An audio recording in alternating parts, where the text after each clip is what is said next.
Develop होती है वह केवल और केवल लैंगिक जनन से आ सकती है, और लैंगिक जनन से कभी यह संभव नहीं है। और यही थोड़ी थोड़ी विभिन्नता पीढ़ी दर पीढ़ी, पीढ़ी दर पीढ़ी, पीढ़ी दर पीढ़ी बदलती चली जाती है, थोड़ा थोड़ा वेरिएशन आता चला जाता है, और कई पीढ़ियों के बाद एक ऐसा भिन्न रूप देखने को मिलता है जो अब से 20 साल, 20 पीढ़ी, 25 पीढ़ी, 40 पीढ़ी पहले से डिफरेंट होता है। मेरी बात समझे? समझे? इसी को हम लोग कहते हैं विकास। इसी को हम लोग कहते हैं विकास। विकास का मतलब क्या? विकास का मतलब क्या? कोई बंदरों की प्रजाति रही होगी जिनकी कई सारी पीढ़ियां बीतती चली जाएं, बीतती चली जाएं, बीतती चली जाएं, तो एक ऐसी पीढ़ी हुई जो अपनी उस पीढ़ी से डिफरेंट रही होगी। इसको थोड़ा मैं और चेंज करता हूं आपके समझने के लिए, थोड़ा एक और अच्छी बात शायद आप समझ पाए। किसी ने घर में पेंट करवाया है अपने? पेंट, अगर आपने पेंट करवाया होगा तो जैसे मैं मान लेता हूं कि यह मेरे पास एक टब है, और इस टब के अंदर इसके अंदर यह वाला पेंट है।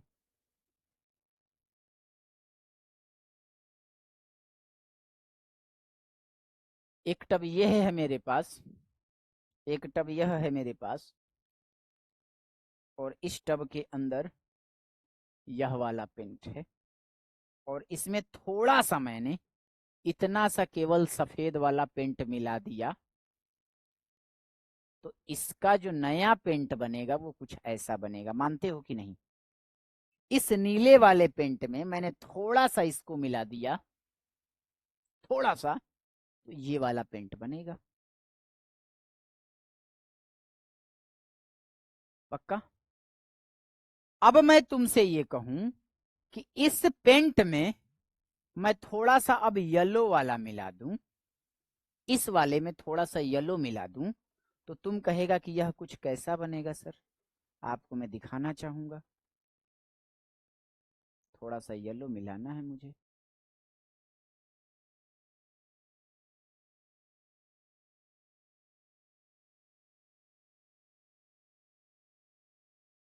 यह कुछ ऐसा बनेगा।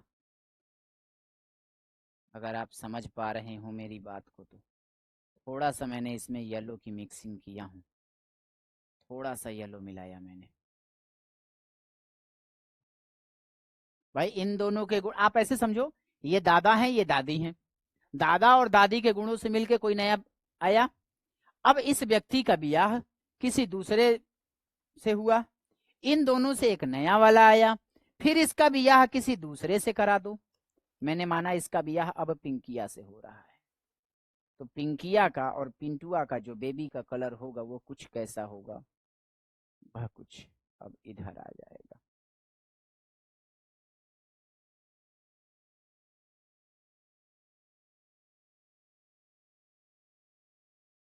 आप देख रहे हैं? अब आपके दिमाग में यह आ रहा होगा कि यह जो गुण बना 3 पीढ़ियों के बाद, क्या इस गुण से पूरी तरीके से डिफरेंट? यस और नो? क्या क्या क्या क्या इसका जो गुण है इसके गुण से पूरी तरीके से डिफरेंट है कि नहीं है? हाँ या ना? हाँ या ना? पक्का? पक्का बोलने का, पक्का बोलने का।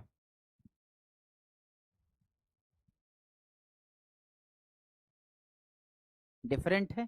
बिल्कुल इसी प्रकार से, बिल्कुल इसी प्रकार से गुणों में धीरे धीरे होने वाला बदलाव जो होता है वह लैंगिक जनन से ही संभव है।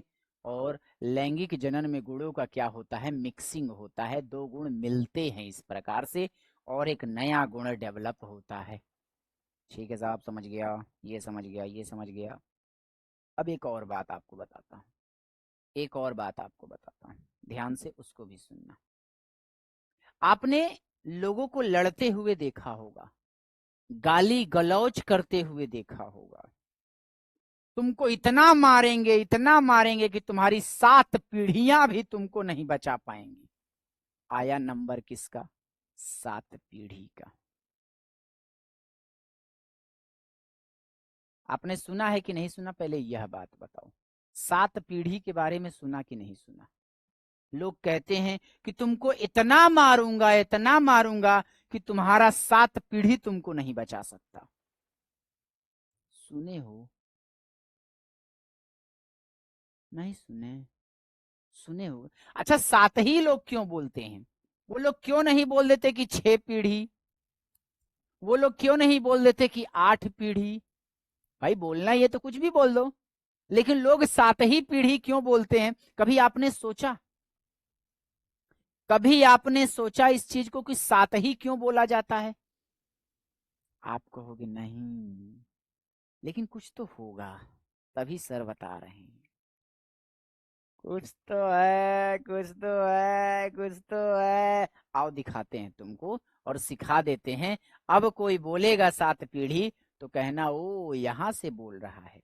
देखो होता क्या है, एक महिला है, एक पुरुष है, और इन दोनों के शरीर से आप जानते हो 23 गुणसूत्र इसके और 23 गुणसूत्र इसके मिल करके जो जाति बनती है, जो नया बनता है, उसके पर 23 पेयर होता है। यह बात कितने लोग मानते हो? यह बात कितने लोग मानते हो? क्योंकि स्पर्म जो होता है, यह इसकी बॉडी है, तो सारी सेल तो 23 पेयर की होगी, लेकिन जो स्पर्म कोशिका बनती है, जो शुक्राणु कोशिका बनती है, इस 23 पेयर का केवल 23 इसमें आता है। उसी प्रकार से जब अंड कोशिका बनती है तो 23 पेयर में से केवल 23 लेके आती है। यह बात जानते हो सब लोग? तो अगर 23 यह भी है, अगर 23 यह भी है और इन दोनों के मिलने से 23 पेयर बन रहा है, दैट मीन्स क्या हम यह कह सकता हूं कि 50% हिस्सा इधर से आ रहा है यानी माता की ओर से, और 50% हिस्सा पिता की ओर से आ रहा है, तब जाकर के यह 100% बन रहा है। यह बात कितने लोग मेरी समझ गए?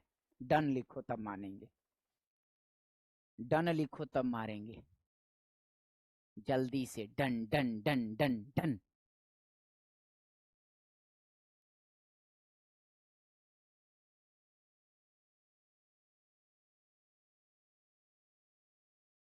डन। चलो अब समझने का प्रयास करते हैं। यानी एक पीढ़ी से दूसरे पीढ़ी में 50-50 का हिस्सा जा रहा है। हम किसी एक को लेके चलते हैं, जैसे मान लिया मैंने पिता की पीढ़ी में, तो हम मान ले रहे हैं कि जो पिता है, जो पिता है उसके पास 100% गुणसूत्र हैं। ध्यान से सुनो, तो अगली पीढ़ी में कितना ट्रांसफर होगा? अगली पीढ़ी में कितना ट्रांसफर होगा? तो आप कहोगे सर 50% ट्रांसफर होगा। फिर तो ये पहली पीढ़ी, इससे यह पहली पीढ़ी मिली। दूसरी पीढ़ी में कितना? इसका आधा जाएगा ना, यानी 25% ट्रांसफर होता है। अगली पीढ़ी में, यह दूसरी पीढ़ी हो गई, अगली पीढ़ी में 25 का 12.5% ट्रांसफर होगा। इस पिता का 12.5% अंश इसके पास है। ठीक है, यह तीसरी पीढ़ी है। तीसरी पीढ़ी के बाद जो चौथी पीढ़ी आएगी, उसमें इस 12.5 का लगभग 6 या 5.75 के आसपास, आप समझ रहे होंगे कितना मैं कहना चाह रहा हूं, 5.75 के आसपास है ना। 5 दूनी 10, 10 और 1.5, 11.5 हो गया है ना। 6.25, 6.25 इतना ट्रांसफर होगा। चौथी पीढ़ी के बाद जो पांचवी पीढ़ी आएगी, वह आएगी 2.75 के आसपास। पांचवी पीढ़ी के बाद जब छठी पीढ़ी आएगी तो उसके पास आएगा 1 पॉइंट समथिंग 25 मान लो। और पांचवी के बाद जो छठी पीढ़ी, अब यहां से सॉरी, छठी पीढ़ी के बाद जो सातवीं पीढ़ी आएगी, उसके पास 0 पॉइंट समथिंग में कुछ आएगा। तो टोटल पीढ़ियां गिनेंगे तो 1, दूसरी, तीसरी, चौथी, पांचवी, छठी, सातवीं और आठवीं पीढ़ी को गाली पड़ रही है। माने इसके पहले इतने लोग रहे होंगे। मेरी बात समझे कि नहीं, मैं क्या कहना चाह रहा हूं? मेरी बात समझे कि नहीं? तो इसका 0%। इसलिए लोग 7 पीढ़ियों को गाली देते हैं, है ना? क्योंकि वहां तक के तुम्हारे पर बाबा हमारे यहां नौकरी किया करते थे। संतान के अंदर केवल माता का या पिता का 50% गुण आता है। 50% माता से, 50% पिता से। बुझ गया?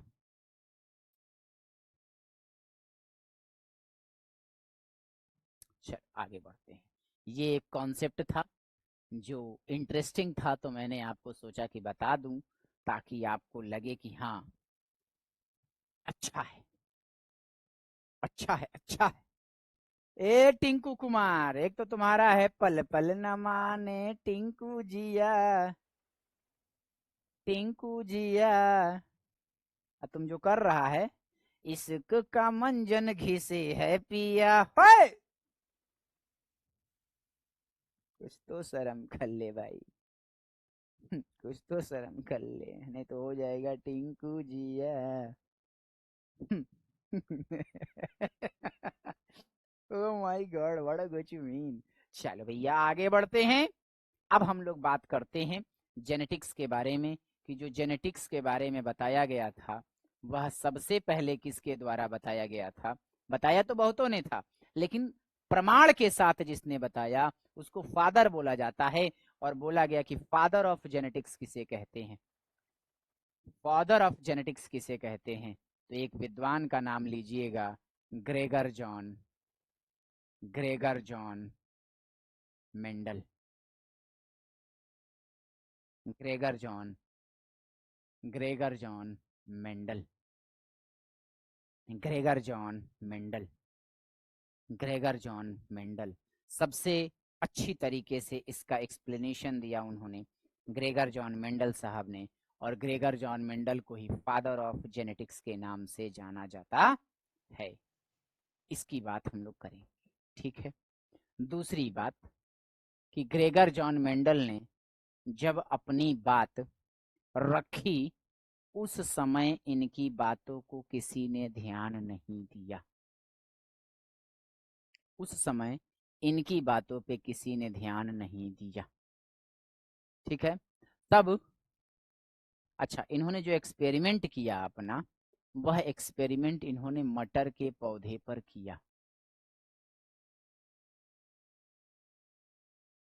किस पौधे पर किया? मटर के पौधे पर किया। कितने दिन एक्सपेरिमेंट किया इन्होंने? लगभग 6 से 7 साल तक किया। कहाँ किया? तो एक चर्च के ये चर्च में रहते थे। वास्तव में अगर मैं